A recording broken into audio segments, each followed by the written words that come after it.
네, 여러분은 지금 선우희성 작가님과 함께하고 있는 당신 책 작가 인터뷰 편 보고 듣고 계십니다. 자, 이렇게 많은 명사분들 만났는데 그 중에서 한 두 분 정도만 꼽아주신다면 추리기 힘드시겠지만 네.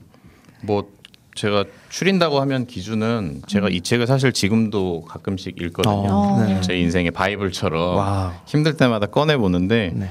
그 이유가 어떻게 보면 정말 엄청난 경험들을 했던 멘토분들이고 또 내공들이 있고 한마디 한마디 교훈으로 삼을 분들의 말들이기 때문에 제가 쓴 글이면 사실 그렇게 감히 말을 못하겠는데 제가 인터뷰를 해서 쓴 글들이기 때문에 그분들의 말을 좀 다시 보고요. 그런 측면에서 지금도 가장 대표적으로 보고 있는 게 이제 노희경 작가님이랑 그 차승재 대표님의 글을 좀 제가 좀 많이 보고 있습니다. 그래서 네.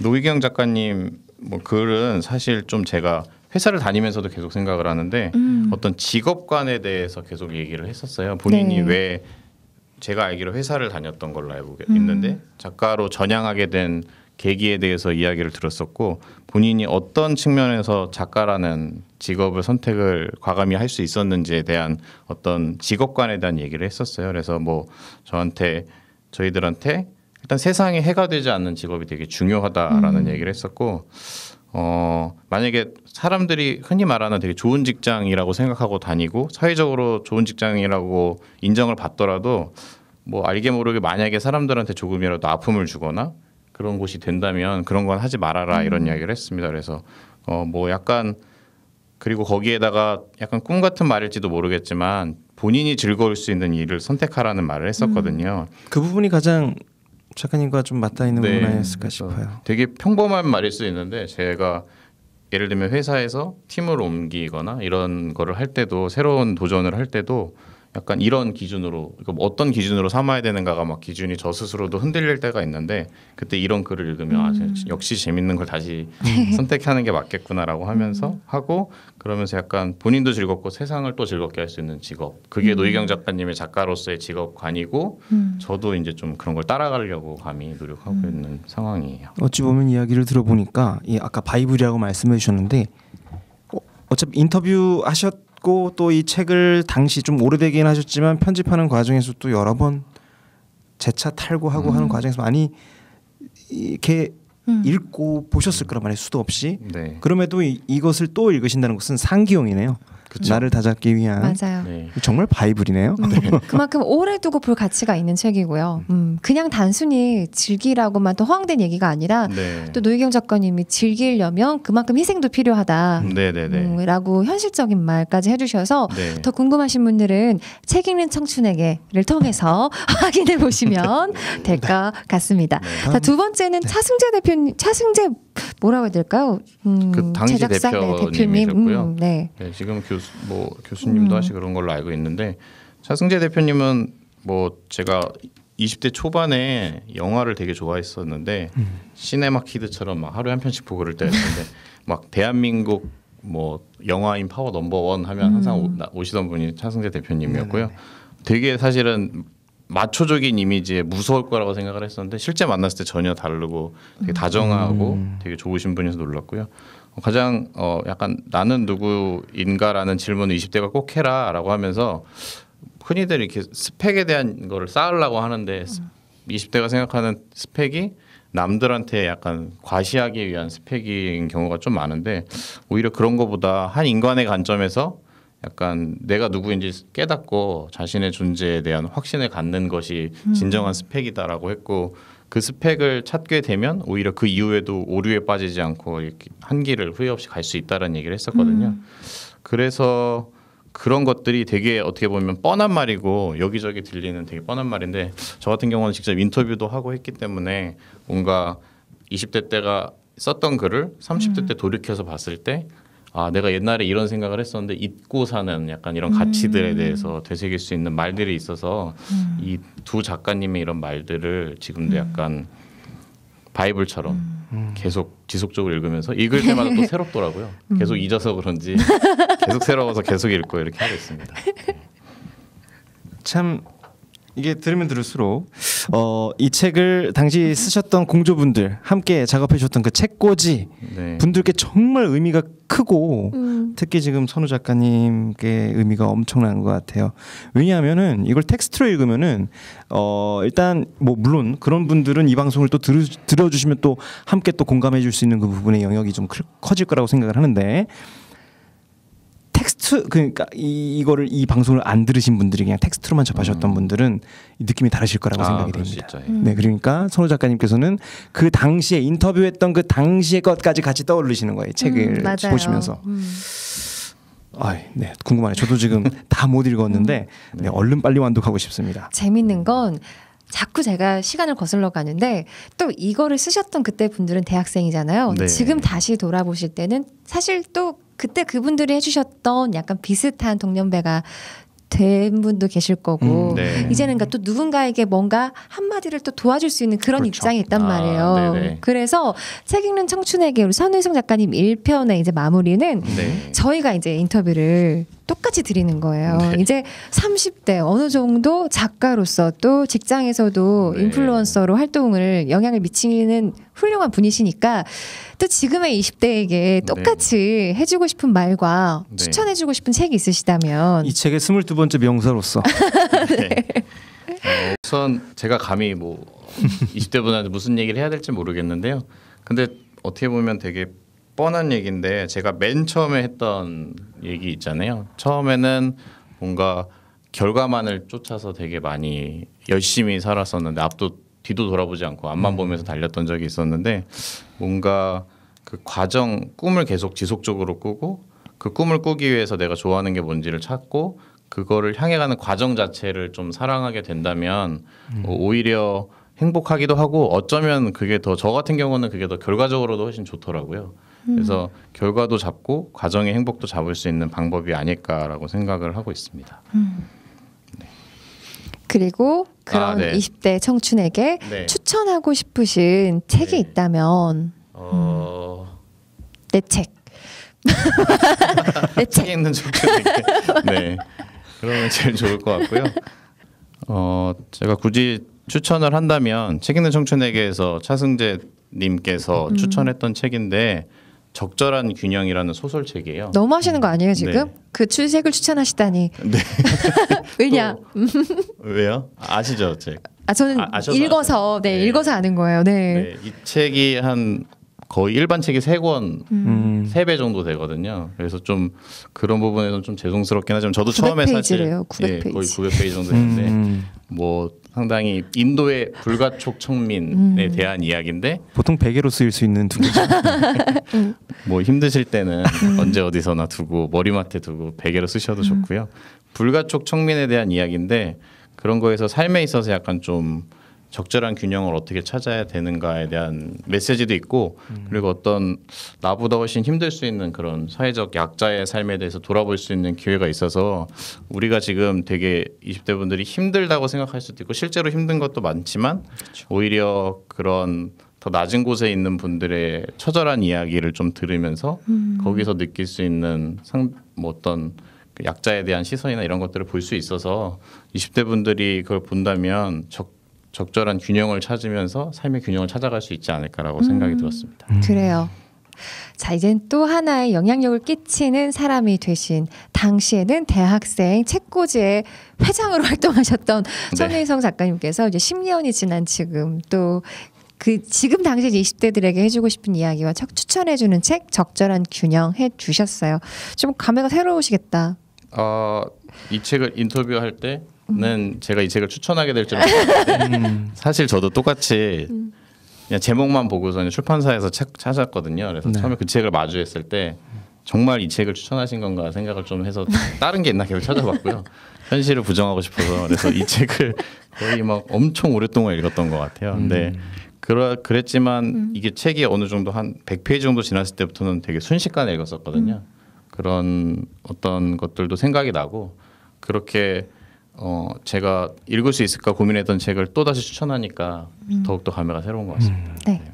네, 어차피 뭐 여러분 이 방송 들어봐 주시는 분들 자체 뭐 물론 보시는 분들은 좀 불특정 다수 분들께서 좀 보실 수 있으신데 들으시는 분들은 또 이 카테고리를 도서, 이 문화예술, 이 콘텐츠 카테고리에서 찝어서 들으시는 분들이기 때문에 좀 이 관심 분야가 딱 이쪽에 계실 거란 말이에요.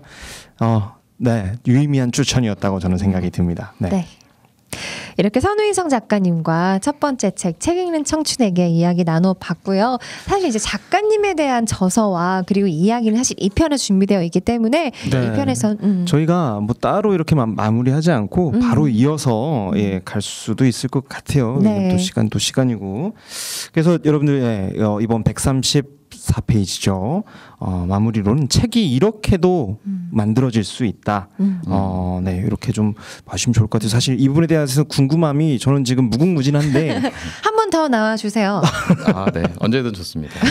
그때 네. 미완성님 모실게요. 아, 그러면은 꼭 오겠습니다. 네, 네. 꼭 모시겠습니다. 네. 네. 자, 아마 뭐 다음 편에서도 이어서 이야기하겠지만 저희 뭐 들어봐 주시는 분들은 다음 주에 들어봐 주실 텐데 저희는 이어서 방송을 하고 있거든요. 뭔가 좀 더 이 작가적인 이야기 뭐 그런 쪽으로 나눠볼 수 있을 것 같습니다. 그럼 134페이지는 여기서 마무리하도록 하고요. 저희는 자연스럽게 마치 일주일 뒤에 만난 것처럼 135페이지로 다시 돌아오도록 하겠습니다. 네.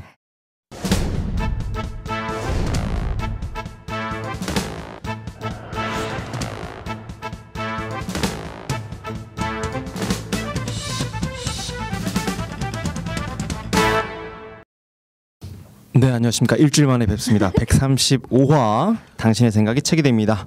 방송으로 찾아뵙고 있습니다. 네, 태피디입니다. 거짓말쟁이. 전 안디입니다. 네, 거짓말이 아니죠. 진짜 135페이지. 한 페이지가 넘어왔어요, 지금. 맞아요. 네, 여러분들 듣고 계신 방송 창작 집단 이상한 공작소에서 만든 팟캐스트 인터넷 방송이죠. 이 목소리로 써내는 방송.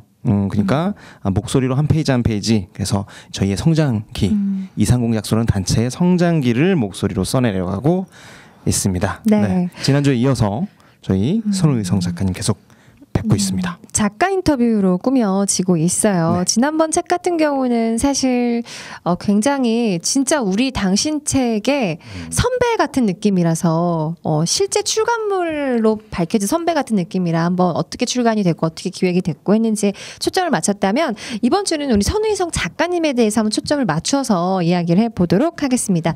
자, 이 페이지로 또 새롭게 듣고 계신 분들이 계실 수 있으니 다시 한번 자기소개 부탁드립니다. 네. 자기소개는 아까랑 비슷하게 가면 되나요? 네네네. 똑같이 편하게, 해주셔도 네, 괜찮아요. 편하게. 네. 자, 134페이지는 혹시 외워보셨나요? 아니요, 여지 않았는데. 왜냐하면 134페이지는 안 듣고 이것만 들으시는 그러시- 분들이 네, 계실 그렇죠. 수 있어요. 그럴까봐 네, 어떻게 해야 되나 고민하고 있습니다. 네, 뭐 자기소개 하겠습니다. 네, 편하게. 네, 안녕하세요. 저는 뭐 IT 회사를 다니고 있고요.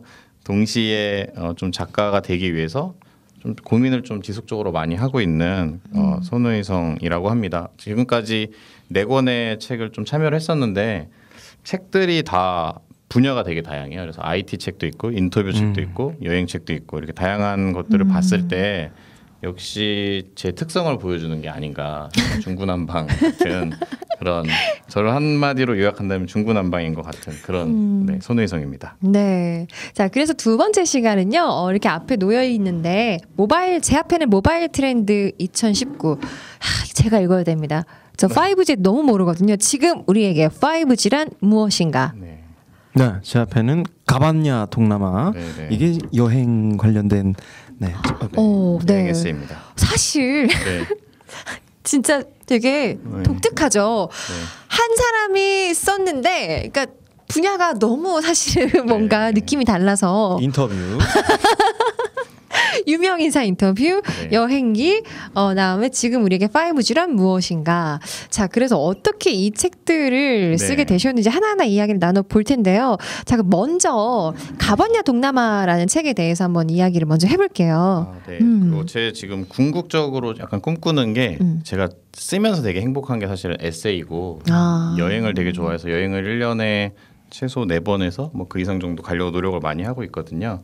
그래서 에세이를 되게 좋아해서 쓰고 싶었지만 도전해보지 못했던 책이라 사실은 뭐 이 책은 상당히 여러분이랑 같이 써서 저는 일부를 참여했던 책이고 그리고 개인적으로 의미가 깊은 건 제가 제 여자친구를 작가로 트레이닝 시키고 있거든요. 네. 현재. 네네. 네. 그래서 트레이닝을 시키면서 같이 참여했던 첫 번째 책이어서 좀 의미가 깊은 여행책이고요. 지금 현재 사실 제가 개인적으로 쓰는 여행 에세이가 하나 있고 여자친구랑 같이 쓰는 커플 여행 에세이도 동시에 지금 집필을 하고 있어서 좋다. 네, 좀 앞으로는 에세이에 좀 집중을 하고 싶다라는 중구난방이 아니라 어떤 선택과 집중을 하고 싶다는 생각으로 좀 쓰고 있는 책입니다. 예, 여러분들 지금 편만 먼저 들어봐 주신 봐주시는 분들은 지금 이어서 보시고 계실 테지만 손의성 작가님 지난 방송 들어봐주시면 질문 유발자입니다. 네, 방송이 저희가 준비했던 대로 지금 흘러가고 있잖아요.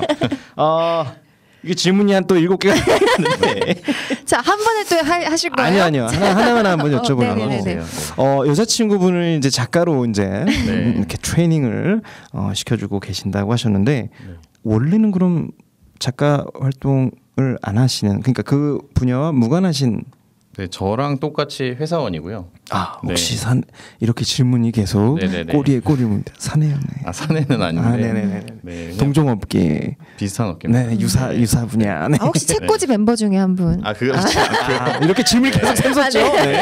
네. 그래서 뭐 여자친구랑 여행도 되게 많이 다니고 저랑 되게 여행 메이트기도 하거든요. 뭐 여자친구이자 베프이기도 한 부분이 있어서. 그러니까 그럴 수는 있어요. 제가 질문을 드린 요지가 왜거든요. 왜 작가로서 함께 그렇게 또 책을 내고 싶으신 건지. 네네네.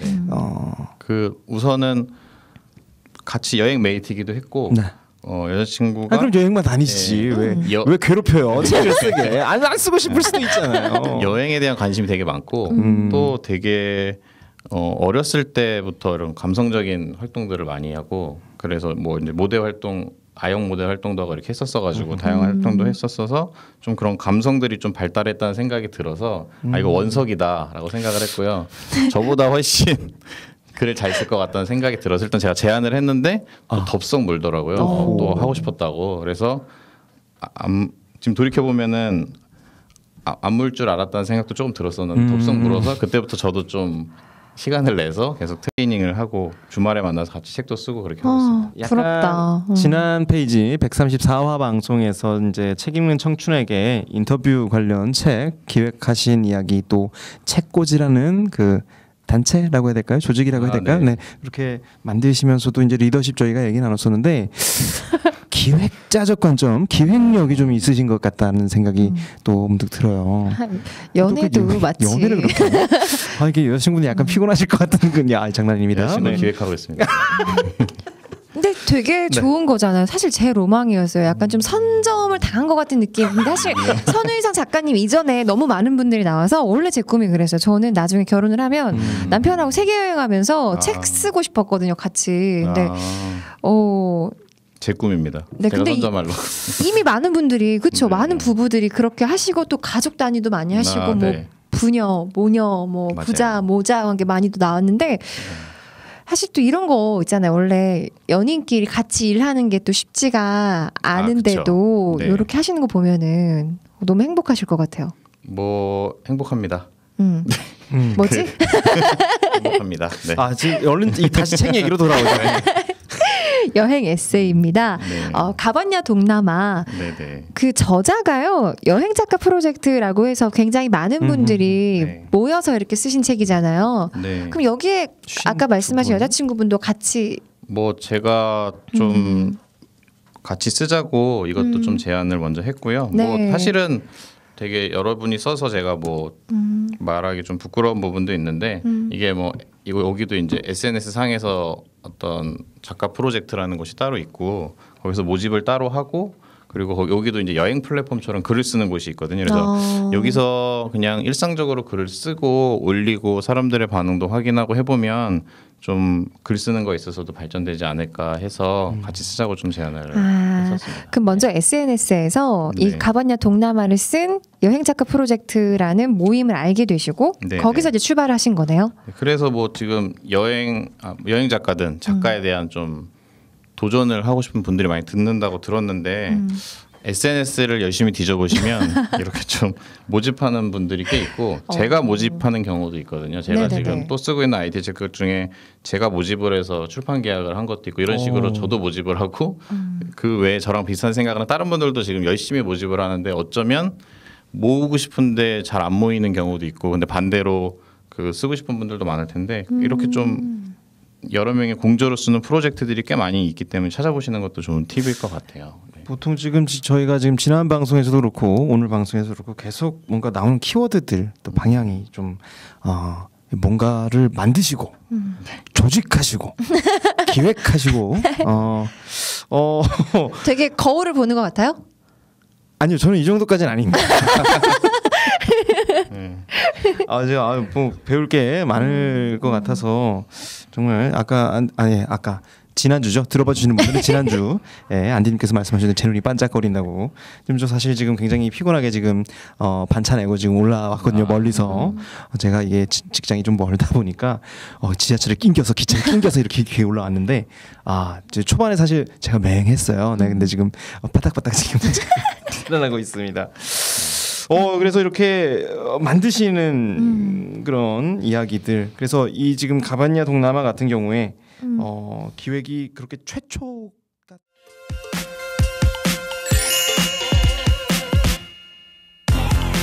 주한 영상 미디어 센터는 마을 방송을 위한 공간입니다. 누구나 미디어를 제작할 수 있도록 교육 프로그램을 운영하고 있으며 여러분이 직접 방송에 참여할 수 있도록 도와드립니다. 즐거운 미디어 세상, 마을 방송의 모든 것. 주한 영상 미디어 센터에서 만나보세요.